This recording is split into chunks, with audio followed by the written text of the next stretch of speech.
Once again, a very good morning to all of you. Yesterday, we have started chapter number 1 of microeconomics, in which we have discussed few basic concepts related to economics. Our today's class is related with topic number 1.3 of the book, that is economic problem. Today, we are going to discuss the meaning of economic problem and the various reasons why this problem arises. Have a look. What is economic problem?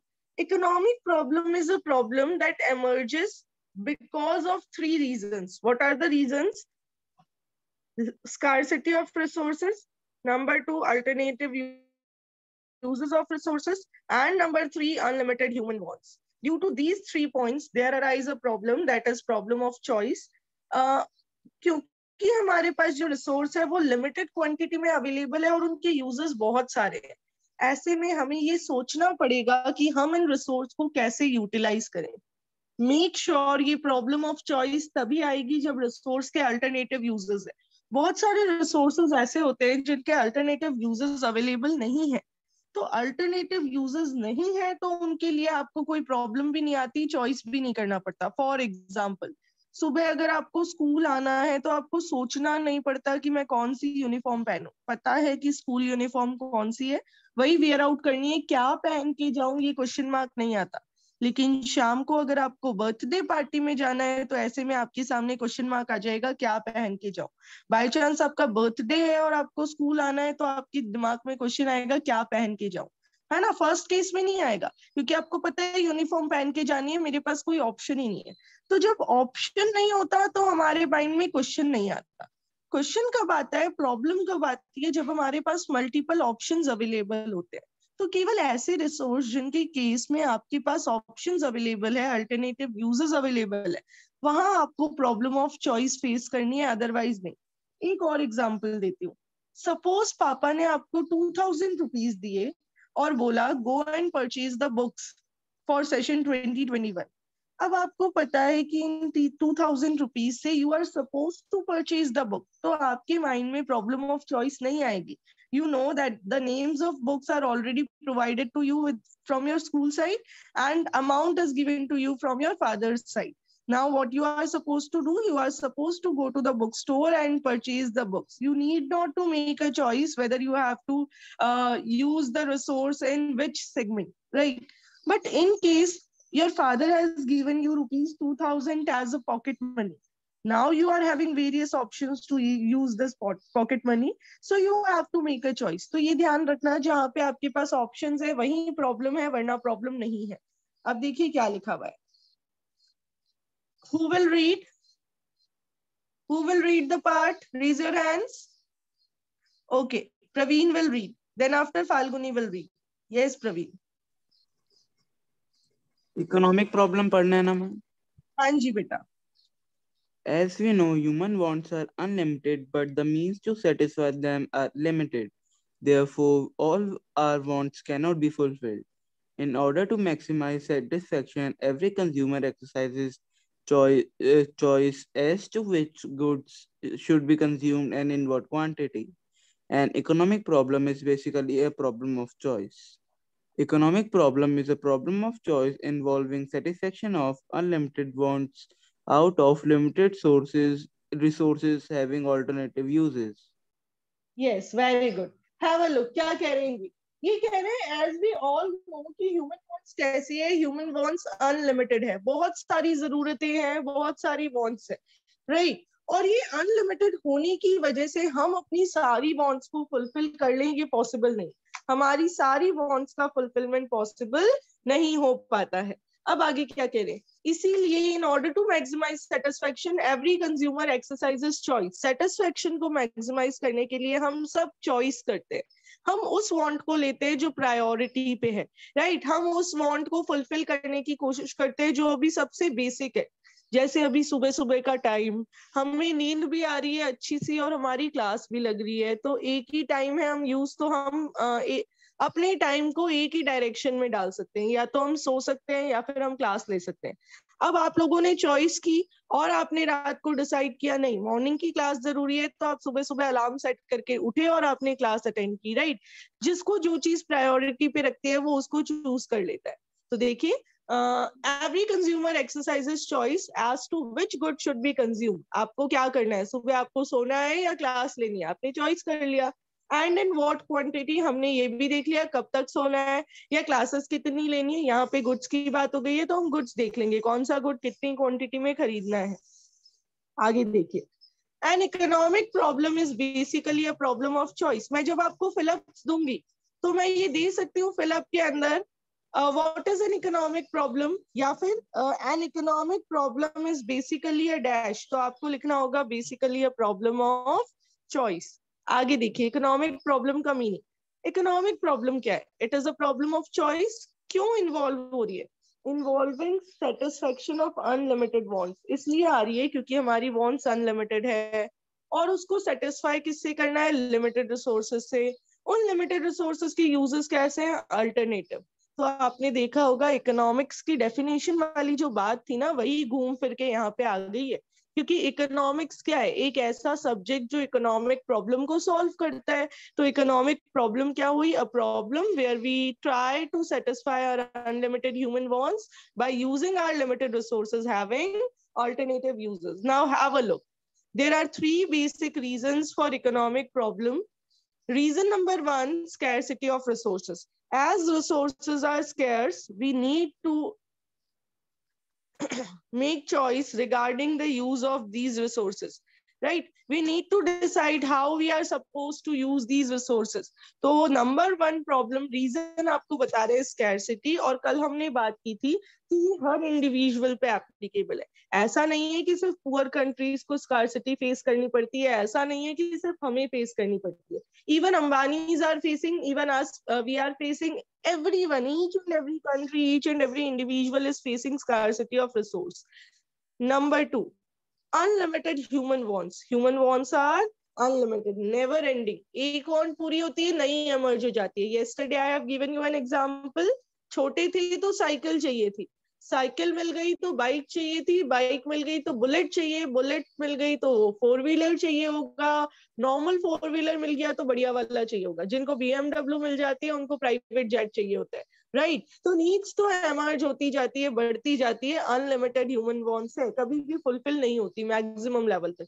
आप सोचिए अगर fulfil हो जाती तो क्या अंबानी अभी तक earn कर रहे होते? Definitely no. उनके पास तो बहुत है, इतना है कि उनकी शाद पुश्ते खा सकती है, but then also they are still earning, right. Why? Because human needs are unlimited. मैं आपके सामने एक हिंदी में वर्ड लिखूंगी after this topic. Now have a look, इसमें ये डिफरेंट है। Who will read? Falguni will read? Okay, Karan Gupta will read. Yes Karan. Yes ma'am. Ma'am ये सेकंड वाला या फिर as soon as one say? Second में जो मैंने हाईलाइट किया है ना, only that one. Okay ma'am. Human wants also differ in priorities, and that is all wants are not of equal intensity. For every individual, some wants are more important and urgent as compared to others. Due to this reason, people allocate their resources in order of preference to satisfy some of their wants. If all human wants had been of equal importance, then it would have become impossible to make choices. Very good. किसी को समझ में आया है क्या? Anyone who can explain what is written over here? Simple English में लिखा हुआ है। Give it a try. In case it will be wrong, there will be no problem. Give it a try if you can. हमसे related ही है, हम सबसे related है, हम सब इसको रिलेट कर सकते हैं practically. No? Yes, Praveen and Falguni are ready to give the answer. Okay, Falguni, explain us. Vaibhav is also ready.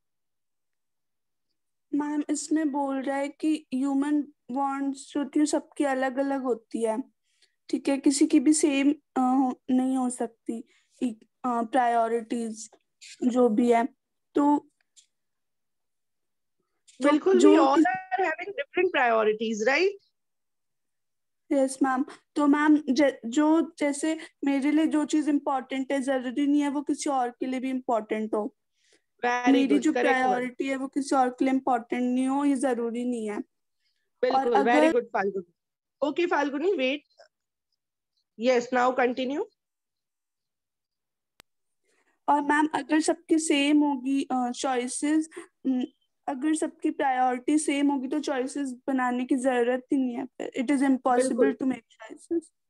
बिल्कुल, very good Falguni. Have a look everyone, ये कह रहे हैं human wants differ in priorities, यानी हमारी wants unlimited तो है, plus सबके लिए अलग अलग प्रायोरिटीज है। For example 4 to 5 students of your class are sleeping, उनके लिए प्रायोरिटी क्या थी? अभी मॉर्निंग वाली जो अच्छी सी नींद आ रही होती है, दैट वाज द प्रायोरिटी। और हम सब मैक्सिमम स्टूडेंट्स जो क्लास में है, उनके लिए प्रायोरिटी क्या है? उनके लिए प्रायोरिटी है द क्लास ऑफ इकोनॉमिक्स। तो सबके लिए अलग अलग प्रायोरिटीज होती है, तो सब अपनी प्रायोरिटी के अकॉर्डिंग क्या करते हैं? चॉइसेस करते हैं। मेरे पास अगर 4000 रुपीज है तो मे बी मेरी प्रायोरिटी होगी सेविंग इन द कोविड-19, और आपके पास सेम अमाउंट है तो हो सकता है किसी की प्रायोरिटी हो इसको अभी डोनेट कर देते हैं, अभी इसको वेलफेयर फंड में डाल देते हैं, बहुत सारे लोग सफर कर रहे हैं।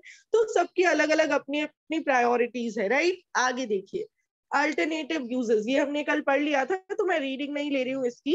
That resources are having multiple uses, one resource can be put to many uses, and when we are putting the resource to any one resource, any one use, the other use need to be sacrificed. जैसे आपने अभी अपने time को class में लगाया तो आपको अपनी नींद को सेक्रीफाइस करना पड़ा, right? So we all are applying economics in our daily life, we all are satisfying our unlimited wants in a way that we get maximum satisfaction. आगे देखिए, resources versus human wants, resources और human wants में अगर हम एक देखें contrast, क्या difference है basically.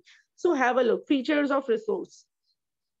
Number 1, resource are scarce, इनकी सप्लाई लिमिटेड है in relation to demand, whereas human wants are not scarce, they are unlimited, they can never be fully satisfied. I hope the first point is clear. Resources are limited, human wants are unlimited, if I talk about simple language. Second one, resources have alternative uses, whereas human wants differ in priorities. Resources के दो features है, they are limited and they are having alternative uses. Human wants के दो features है, they are unlimited and they differ in priorities. आगे देखें, meaning of economics यहाँ पे जो दिया हुआ है जरूरी नहीं है हम ये पढ़े, हमने तो ये टॉपिक ऑलरेडी कवर कर लिया है, we already know the meaning of economics, right?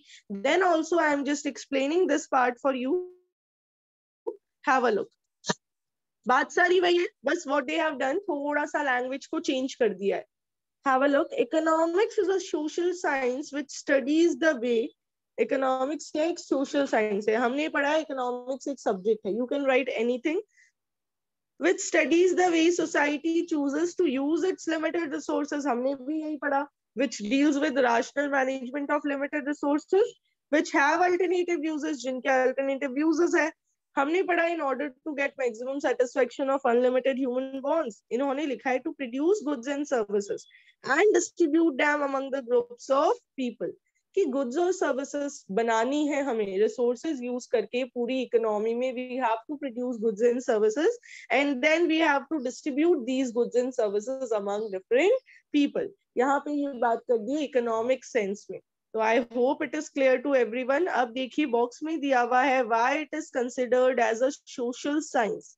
Science word यहाँ वहां यूज होता है जहाँ पे कोई भी ऑर्गेनाइज्ड सब्जेक्ट है उस पे कुछ लॉजिक्स चल रहे हो, सिस्टमैटिक और ऑर्गेनाइज्ड बॉडी ऑफ नॉलेज को साइंस कहा जाता है। तो इकोनॉमिक्स भी सिस्टमैटिक और ऑर्गेनाइज्ड बॉडी ऑफ नॉलेज है जिसमें बहुत सारे प्रिंसिपल्स, बहुत सारे लॉज, ये सब आप पढ़ने वाले हैं, लेकिन ये एग्जैक्ट साइंस नहीं है। जैसे फिजिक्स और केमिस्ट्री की साइंस होती है ना कि ये दो केमिकल्स को मिक्स करेंगे तो डेफिनेटली आउटकम यही रहेगा, ऐसा इकोनॉमिक्स में नहीं होता है, 100% फिक्स नहीं है कि यही आउटकम रहेगा, आउटकम चेंज भी हो सकता है। So economics is not a perfect science, it is simply a social science.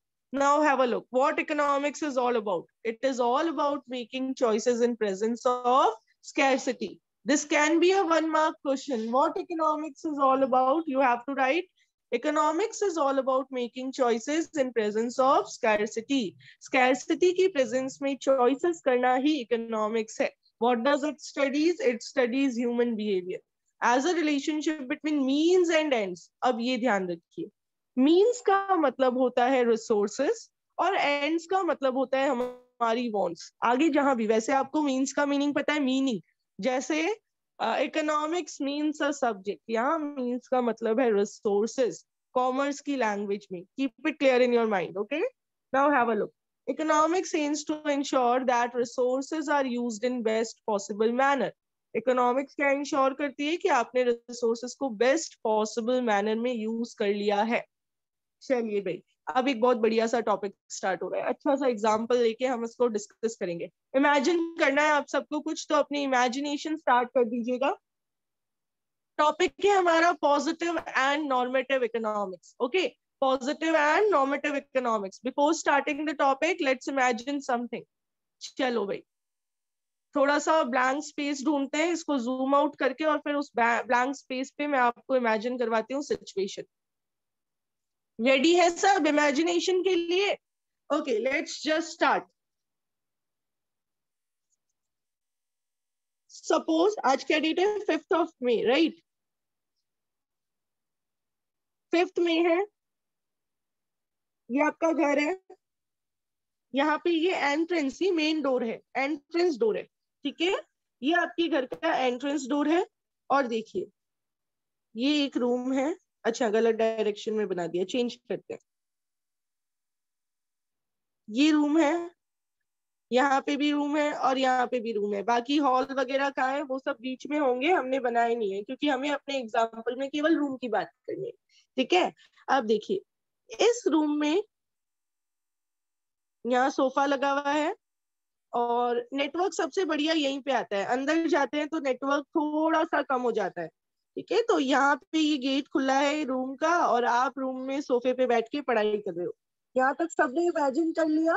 यानी कि आपके घर में जो एंट्रेंस में सबसे फर्स्ट रूम आता है, उस रूम में आप बैठे हो और आप उस रूम में बैठ के फोन, अब ऑब्वियसली कोविड-19 ने क्या किया, क्लासरूम को हमारे मोबाइल फोन पे ले आया वो, है ना.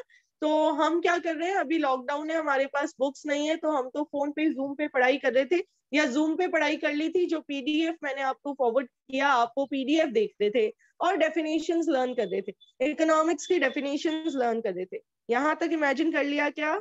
चलिए, अब ये सेम सिचुएशन हमें 2 बार पढ़नी है. ये जो लास्ट वाला रूम है, इस रूम में बैठे थे पापा. ठीक है, इस रूम में कौन बैठे थे? आपके फादर बैठे थे. अब एक रिलेटिव है, आपकी अंकल है, वो अंकल आते हैं आपके घर पे. आप क्या कर रहे हो भाई? आप फोन पे स्लाइड कर रहे हो, आपने इकोनॉमिक्स की पीडीएफ ओपन की हुई है और आप बोल बोल के लर्न कर रहे हो economics as a subject matter. फिर आपने क्या हैबिट डाली, आप उसको ऐसे भी, इकोनॉमिक्स क्या है, इकोनॉमिक्स एक सब्जेक्ट है जो ऐसे करता है ऐसे करता है, तो आप वो चीज पढ़ रहे हो उस तरीके से. चलिए, अब क्या होता है, अब अंकल आते हैं. अंकल आए, आते आते आते आते अंकल ने यहाँ पे एक पॉज लिया, यहाँ आके रुक गए. रुके, आपको 2 मिनट तक देखा, आपने भी अंकल को वापस देख लिया. बस आपने नमस्ते कर दिया, अंकल ने आपको देखा देखा और देख के फिर वापस पापा के पास चले गए. ठीक है, अब पापा के पास जाके पहली कैटेगरी में आपको लगा ये अंकल तो डेफिनेटली ये समझ रहे होंगे कि मैं तो पढ़ाई नहीं कर रहा, मैं तो फोन चला रहा हूँ, है ना, क्योंकि उन्होंने आपको इसी तरीके से लुक दिया, तो आपको लगेगा ये तो पापा को जाके डेफिनेटली कहेंगे कि बच्चा तो बैठ के फोन चला रहा है. लेकिन सरप्राइज, अंकल गए, अंकल ने ऐसा कुछ नहीं कहा, कोई भी जजमेंट आपके बारे में दिया ही नहीं. उन्होंने सिर्फ आपको 2 मिनट तक ऑब्जर्व किया था. That's it, he haven't given any judgement about you. First situation over हो गई है. सेकेंड सिचुएशन की बात करते हैं. First situation is over, second situation की बात करते हैं. अगेन द सेम थिंग, एक अंकल आते हैं, वो यहाँ पे खड़े होते हैं, आपको 2 मिनट तक देखते हैं, आप उनको ग्रीटिंग्स दे देते हो. अंकल उधर जाते हैं और जाके पापा को बोलते हैं कि भाई बच्चा तो बैठ के फोन चला रहा है, आप ध्यान ही नहीं देते हो, ऑनलाइन क्लासेस भी है तो लर्निंग तो बाद में बुक से करे, वो तो वहां बैठ के फोन चला रहा है और आपको लग रहा है कि वो पढ़ाई कर रहा है. इन्होंने आपके बारे में जजमेंट दे दिया. अब पापा को गुस्सा आ गया, अंकल के सामने पापा ने आपको बोल दिया बेटा क्या कर रहे हो, फोन साइड में रख दो और अगर आपको पढ़ना है तो आप अपनी बुक से पढ़ो। ठीक है, जो भी करना है आप अपने बुक से, स्टडी मटेरियल से करो, आपने नोट्स बनाए होंगे उनसे पढ़ो। ओके, नाउ टेल मी आपको कौन से अंकल अच्छे लगेंगे? Raise your hands. अंकल 1 और अंकल 2, एनी वन? दोनों अंकल की हमने स्टोरी सुन ली भाई, दोनों अंकल का नेचर देख लिया। सबसे पहले देखते हैं जानवी को कौन से अंकल अच्छे लगेंगे। यस जानवी।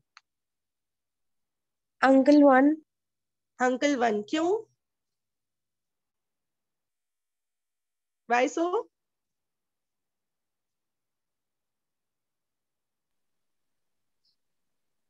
मैम क्योंकि उन्होंने पापा से मेरी कंप्लेन नहीं करी और जजमेंट पास नहीं करा। जजमेंट पास नहीं किया। हो सकता है ना कि अभी तो कोविड-19 है तो हम एक्चुअली पढ़ाई कर रहे हो, लेकिन कभी कभी ऐसा भी होता है कि हम बुक्स खोल के पढ़ नहीं रहे होते, सच में फोन ही चला रहे होते हैं, हमारा मन कर जाता है, बीच में कुछ याद आता है, गूगल सर्च करने के लिए फोन पिक करते हैं, फिर हम सोचते हैं चलो फोन उठा ही लिया तो 1-2 मिनट स्क्रॉल कर ही लेते हैं। तो ऐसे में जो हमें जज करेगा वो हमें थोड़ा कम पसंद आएगा। अक्षत, सेम आंसर और something different?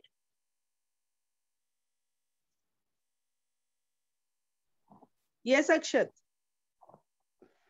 Different answer. Okay, Uncle tell 2. us. Uncle 2. Why so? Ma'am, because he is complaining to my father because he cares for me. बिल्कुल, he is concerned for you. चलिए, तो सबके answers अलग अलग आएंगे। Maximum लोगों को uncle 1 ही अच्छे लगने वाले हैं। क्यों अंकल 1 अच्छे लगने वाले हैं? बिकॉज अंकल 1 ने हमारे बारे में जजमेंट नहीं दिया। ये हम सबका पॉइंट ऑफ व्यू है, राइट? किसी को अंकल 1 अच्छे लगेंगे क्योंकि हम चाहते हैं कि हमें लोग जज ना करें, अननेसेसरी जजमेंट ना हो। हाँ, हमसे आके पूछ लेते तो हम उनको दिखा देते, या और थोड़ा पास आ जाते, बाहर से आके हमें जज कर रहे थे, इससे बेटर हमारे पास आके देख लेते कि हम फोन में क्या कर रहे हैं, तो उनके लिए जजमेंट और इजी हो जाता, राइट? और किसी को लगते हैं अंकल 2 अच्छे क्योंकि वो अगर हमारे बारे में सोच रहे हैं तभी उन्होंने हमारे बारे में व्यू दिया है। तो ये जो अंकल 1 और अंकल 2 है, ये 2 तरीके की इकोनॉमिक्स है। अंकल 1 एंड अंकल 2 ये 2 तरीके की इकोनॉमिक्स है। अंकल 1 तो है पॉजिटिव इकोनॉमिक्स और अंकल 2 है नॉर्मेटिव इकोनॉमिक्स। नाम से तो हमें लग रहा है कि अंकल 1 अच्छे हैं, लेकिन डीप ऑब्जर्वेशन करेंगे तो हमें पता चलेगा अंकल 2 अच्छे हैं। ठीक है, पॉजिटिव इकोनॉमिक्स, पॉजिटिव नाम क्यों है? क्योंकि मैक्सिमम लोगों को अंकल 1 अच्छे लगेंगे, पॉजिटिव लगेंगे कि हाँ चलो उन्होंने हमें सिर्फ ऑब्जर्व किया, हमारे बारे में जजमेंट नहीं दिया। तो आप ध्यान से याद रखिएगा, कभी भी भूलिएगा नहीं। Positive economics is the branch of economics, economics की वो ब्रांच है that deals with the problem, that deals with economic problem, how they are actually solved, कैसे actually काम हो रहा है, केवल उसको देख लिया। इन्होंने अपने व्यूज, अपने जजमेंट नहीं देखे, इन्होंने आपको देख लिया कि एक्चुअली आप क्या कर रहे हो, इन्होंने आपके बारे में कोई व्यूज, कोई जजमेंट नहीं दिए। और नॉर्मेटिव इकोनॉमिक्स ये है जो ये देखती है कि एक्चुअली क्या हो रहा है, प्लस ये भी बताती है कि क्या होना चाहिए, राइट? वापस रिपीट कर रही हूँ, positive economics, it simply observes the economic situation, it deals with the situation as it is, as they are. But what do normative economics do? It simply observes the situation and it also gives value judgment.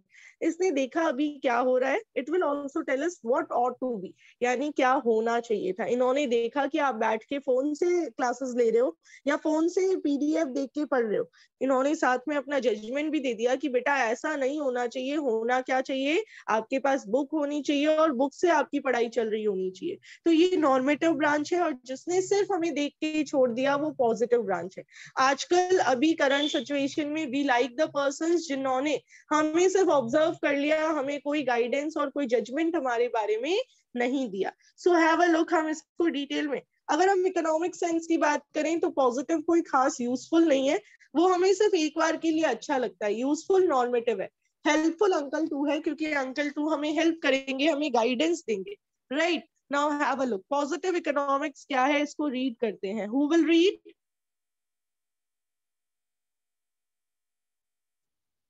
Yes, anyone else? इन बच्चों ने तो reading कर लिया, और कोई? बाकी बच्चों को भी तो रीडिंग करनी चाहिए, हैबिट बनी हुई रहेगी। Yes, twinkle will read. Yes twinkle.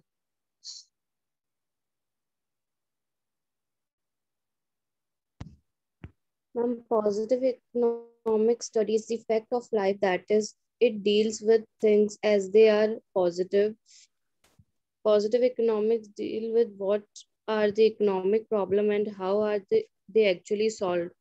For example, India is overpopulated country or prices are constantly rising. Positive Okay, very economic have a look. Positive economic studies the facts of life. Life की जो facts है सिर्फ उसको study किया. It means it deals with things as they are. जो चीज जैसे है बस वैसे ही उसको पढ़ लिया है.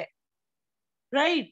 Positive economics deals with what are the economic problem. अभी क्या क्या प्रॉब्लम्स चल रही है और उसको अभी कैसे सॉल्व किया जा रहा है, इसका सिर्फ एक ऑब्जर्वेशन लिया है इसमें.